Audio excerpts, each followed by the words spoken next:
The Joyful Friar podcast is made possible by the generous support of our friends. To support the podcast, please visit nathan-castle.com and donate today. Hello and welcome to this episode of the Joyful Friar podcast. I'm Father Nathan Castle, your host, and I'm happy to introduce you to a new friend today. If you're familiar with the ministry that I've been invited into over these years, people come to me in the night showing me a sudden death, usually a violent one. Today's wasn't violent, it was sudden. But these people are moving through a level of the afterlife. Catholics would call it purgatory. That's a word that we probably are the only ones that use. But anyway, a therapeutic level for people who need some special care as they move from this life into the eternal life, the rest of their life. The story that I want to tell you today is in my newest book. It looks like the one that's over my shoulder. We've kept the same graphics for all of them, but this one has a big 3 in the middle of it because it's Afterlife Interrupted, Book 3. And the way that we went about this one was we wanted it to include stories that we thought were particularly explanatory. So the subtitle of this book is Please Let Me Explain. The 13 stories of persons who were in this book, we felt like something they said along the way about their process or something just made us go, wow, I never thought of that. And I think that's one of the most delightful parts of this work and why I make it public as I do. I believe that the Easter morning message of the one that you saw horrifically, publicly murdered on Good Friday is back and better than ever and wants to see you. That's a really joyful message. And I believe that the work that we've been doing over the years, my prayer partners and I, is really joyful. And why wouldn't we share it with the world? Well, today, the story that we're going to share is in chapter 8 of the new book, book 3. And it involves a man that I'm calling Samuel the Clothier. You ever use that word? Whenever I've seen the word clothier, it suggests wealth or some kind of elite. I've bought men's clothes for years, and I don't know that I've ever been in a store that was a menswear store that had the word clothier in it. It just suggests that everything in it's going to be expensive. But Samuel, anyway, explains why that was his chosen vocation, his occupation in life, which I think was a vocation, a calling. But at the outset in the dream, there was very little to it. I very often the dreams have more of a narrative going on in them. And this one, I was standing talking with a well-dressed and well-groomed older gentleman. Suddenly he was stricken and fell to the ground. And I heard the word clothier. And I woke. That's all there was to it. So my prayer partners and I, as you know, perhaps you know, we always pray protective prayer before we go into a session. We invite the presence of Saint Michael the Archangel. I pray in the name of the Father, the Son, and the Holy Spirit, the Christian understanding of the Trinity in the Godhead. I imagine being surrounded by them or even within them, within the heart of God. I say imagine, which doesn't mean it's make believe. It's just allowing into my consciousness a reality that we're always in the presence of God, and God is larger than us and always surrounding us. But making that a part of one's conscious awareness is important, I think, especially in this work. I always involve Michael the Archangel because in our tradition, he is grandly protective of all the children of God on the earth. And then I invite St. Dominic, the patron of my Dominican religious order, Holy Mary, and St. Joseph, Rose of Lima. You might, if you read in any of my books, sometimes we include the prayer so that it's a reminder to the reader of how we do this. But I think of it as a holy huddle, like on a football field when they gather in a circle before the play, except it's more than just on one plane, like on a, a field. I imagine it being more of an orb, being inside a ball of light and power and graciousness and love, so that when we do this work, we're unmolested by any spirits who might have unholy intentions toward us. Anyway, we did that. And then I generally read the story to my prayer partners. We're usually doing that on a Zoom call as I'm doing this recording. And my prayer partners are in different places. We got used to doing that during the pandemic. And we go into prayer. And then I read the little story as I just did for you. I was standing with a well-dressed and well-groomed older gentleman. Suddenly he was stricken and fell to the ground. I heard the word clothier and I awoke. Well, we do that. And then I try to just be still. I usually read it a second time after being still. And if you're a praying person, perhaps you have a practice similar to it. If you're a meditator, if I'm a contemplative in a contemplative order, uh, just try to be more and more still so as to not listen so much to the noise in one's head, but create or invite a deeper inner stillness. It doesn't take long. It's just a practice. And maybe even for people that are not explicitly religious, uh, yoga might do that for them, or some kind of meditation. Some people go for walks to accomplish something like that. Anyway, creating inner stillness, and I imagine it is kind of spaciousness inside my psyche, inside my consciousness. So that doesn't take long to do. It's just a matter of being still. And then once we're still, I very often will ask for the guardian angel of the person who is the center of this story for a little clarity. That's what I commonly do. Um, uh, this time we got a little bit of a surprise. Um, uh, it was my own guardian angel. He goes by the name Philip James. I've known him all my life and known his name for about 30 years, I think. But I was I was a little distracted that day, and sometimes I'll get a little overworked and I'll feel like I have trouble just doing one thing at a time because I'm sort of multitasking in my head in a way that's not really helpful. Anyway, he he helped out that day to kind of get us started, and then slid to the side.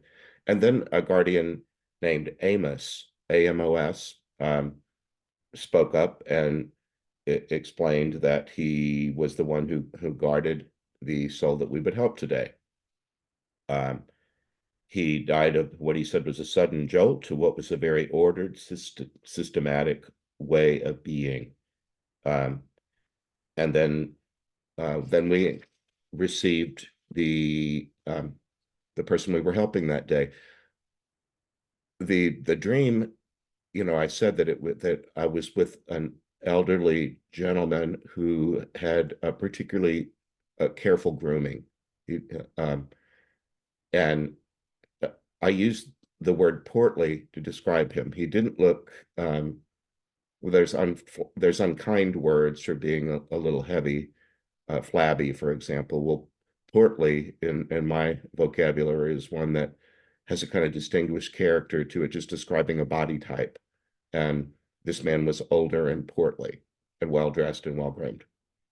Um, he he reminded me of Sebastian Cabot. Do you know that name? When I was a child growing up, he was by then, an older gentleman, middle-aged to older, I suppose, and he played parts of butlers um, and such. That's the way I remembered him anyway. This man reminded me of that category in my head. Anyway, the person that we're helping, how did he put it? He had such good command of the language and kind of an elegant way of speaking. By way of an introduction, he told us, I was a homosexual at a time when it would have been a great disgrace for that to be known. I thought that was well put.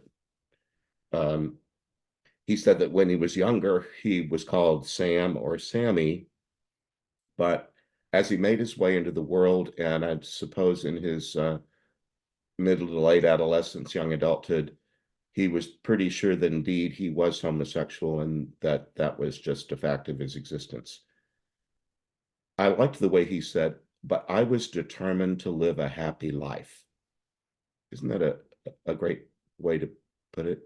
I hope that you're determined to have a happy life, regardless of circumstances in it that might be beyond your control. He had already told us that someone like him could be despised, but he was determined to have a happy life. He looked around at things that he could possibly do, and he said, for good or ill, a man's physical appearance caught my attention. Again, I just liked his way with words. For good or ill, a man's physical appearance caught my attention.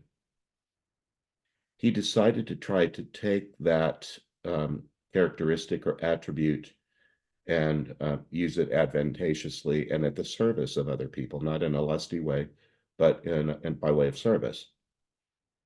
He said he hadn't been raised in wealth, but once he was out in the world and was able to find his own way, he said he made it his business to move in the direction of fine menswear.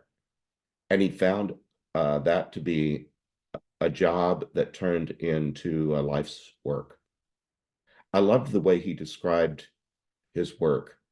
He told us that stockbrokers and lawyers were his bread and butter, that there were certain people who needed to have a very manicured uh, appearance and who had the budget for it or who made it a priority to have tailored clothes that were hand selected and uh, just right for their bodies and their physical appearance.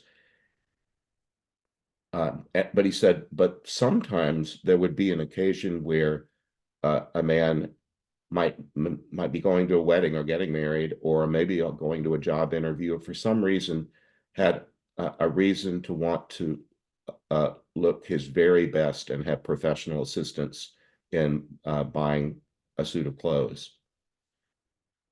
I love the way he spoke of the way he went about his work. He said, when a new person came toward me, sometimes they were ill at ease, especially if they've never been in such a store before or had another man help them select their clothing. He said, if you're going to want buy something off the rack, you didn't need to come to my store or assist or ask my help.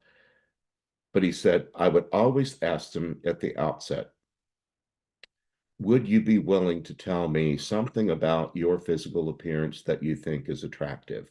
Would you describe some attribute of you, the way you look, that you think is a good? Has anyone ever asked you that? Can you imagine that being a kind of an awkward question to answer? You know, what do you like about your physical appearance? Most of us are quick to have, something about the way we look that we wish were different, or maybe we make go to some trouble to make look different. But he said if they were willing to do that, I would have them first start there with, what about your appearance do you think is already a good? Then he would ask, may I have your permission to give you my own assessment of the way you strike me, the way that you appear to me? And he said, usually they said yes to that. And he would say, for example, I noticed that you have piercing green eyes. Your eyes are an attribute I would want to build upon because they're already a good. You have piercing green eyes. So any shade of green that you have in your clothing will help people make better eye contact with you, and you'll have better interactions, better conversations. Isn't that wise? Um, he said, I might say, for example, your face suggests warmth, that you have a a warm, engaging smile. He said, now, warmth around the mouth and a smile uh, suggests softness. So I wouldn't put something like wool or something scratchy or harsh next to your neck or in your upper body if I want people to relate to the warmth of your smile. I would use other fabrics that maybe have a bit of a sheen or that are smoother, softer somehow than something uh, scratchy.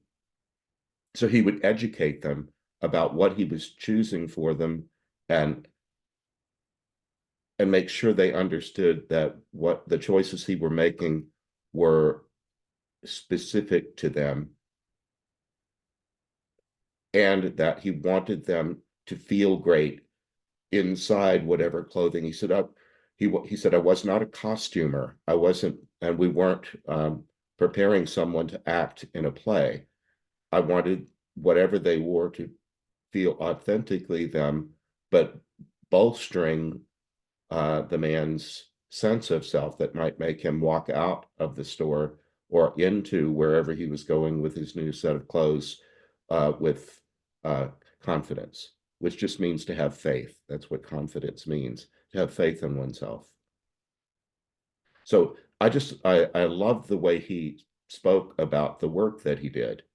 Well, in his story, he spoke to us about his guardian angel, Amos, and how Amos didn't first present himself to Samuel as an angel with wings and perhaps a halo.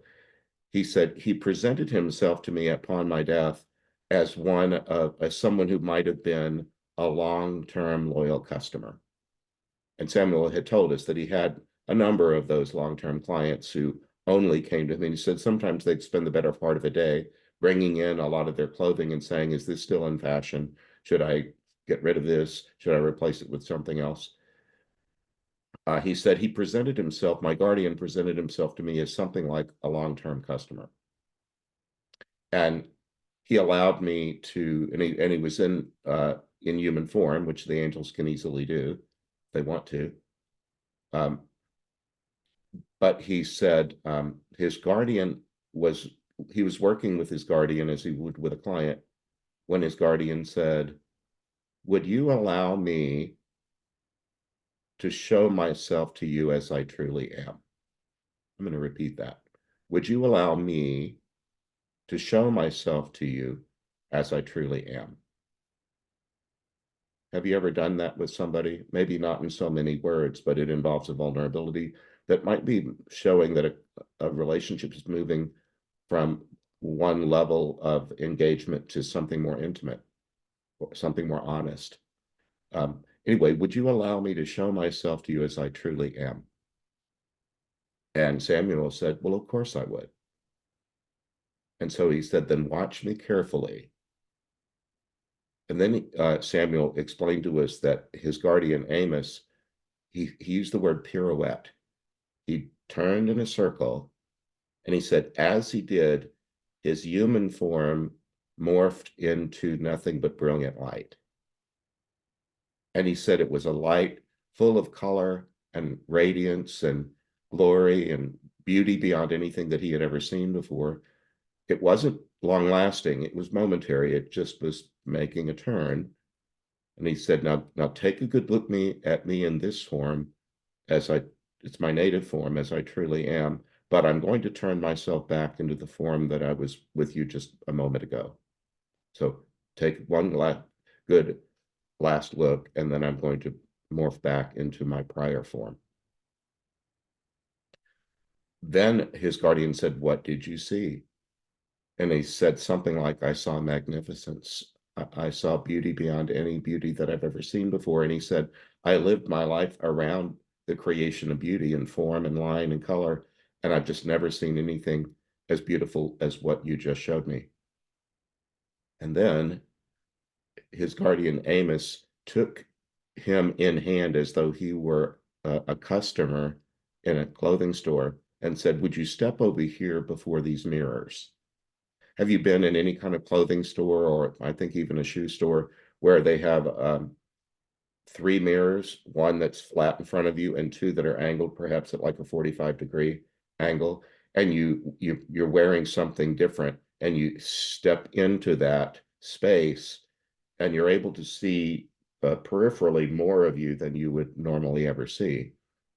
Well, Amos the angel invited Samuel to step into that space, that mirrored space, and said, now I want you to do what I did.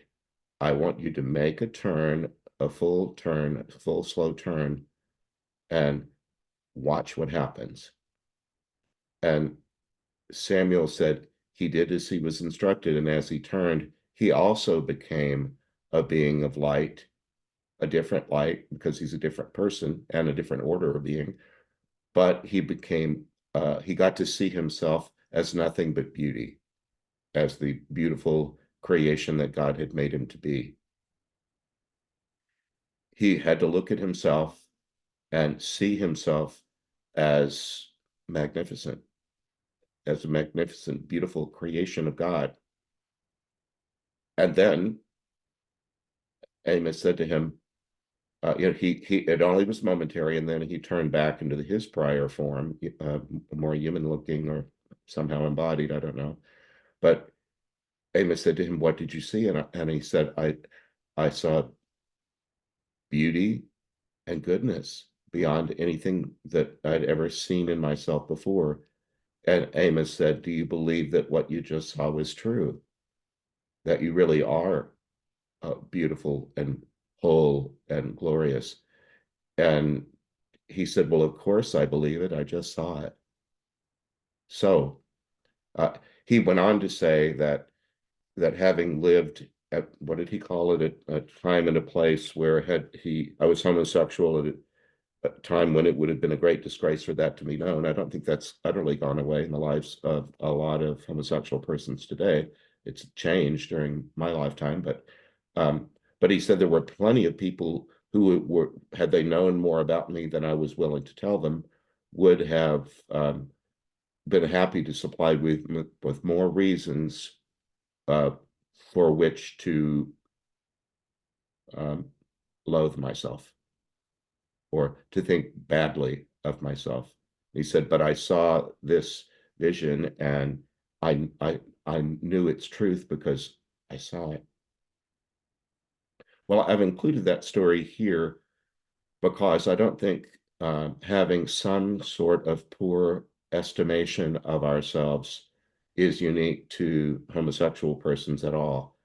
I just wonder if anybody gets through this life without at some point being maligned by other people for some physical characteristic or some other characteristic, made to feel lesser than or not good enough. And sometimes there's a characterization that you'll never amount to anything, that has a kind of predictive quality about the future. Not only are you ugly, but you're only going to get uglier, something like that. Um, he just came out of it different. Uh, he uh, Samuel just saw uh, the glory that God had built into him from when he was conceived in his mother's womb. One thing, he objected to the phrase being in the closet, because he said, I was never a tennis racket or a pair of work boots. He said, I never allowed myself to think of myself as some object that was tucked away in storage in a closet. He said, I believe I had the same freedom that every other human person does to disclose those things about myself to those who might choose to disclose them. Um, but in the end, he was just saying, I'm I know that now that I am as beautiful as everybody else is because God made us all beautiful. So that's the essence of his story. When it came time for him to make the crossing that we facilitate, uh, a celebrity showed up, but that'll be for next time. That happens a lot. In fact, I was reading the Tucson paper this morning, and there was a picture of some of our local football players from the University of Arizona team visiting children in a hospital. They have, you know, a bit of fame by playing Division I ball and going, wearing a logo and a uniform and going into a children's hospital. People with some sort of recognizability, some sort of fame, often do that to help somebody else feel better about themselves. That they might feel lifted up. That somebody important came to see me. Well, next time we'll go into who came for him and how that played out. But I'm no longer. I don't know if I was ever shocked. I just take all of this for the way it plays. I believe that God's universe is magnificently creative and sometimes just wildly so, and beautiful and funny and all of that. But anyway, next time we'll go into how that next part of his story emerged. In this trilogy today, as I'm just telling this story, and I'm wrapping that up. Next week, I will come back to this story, but we'll do so by referring to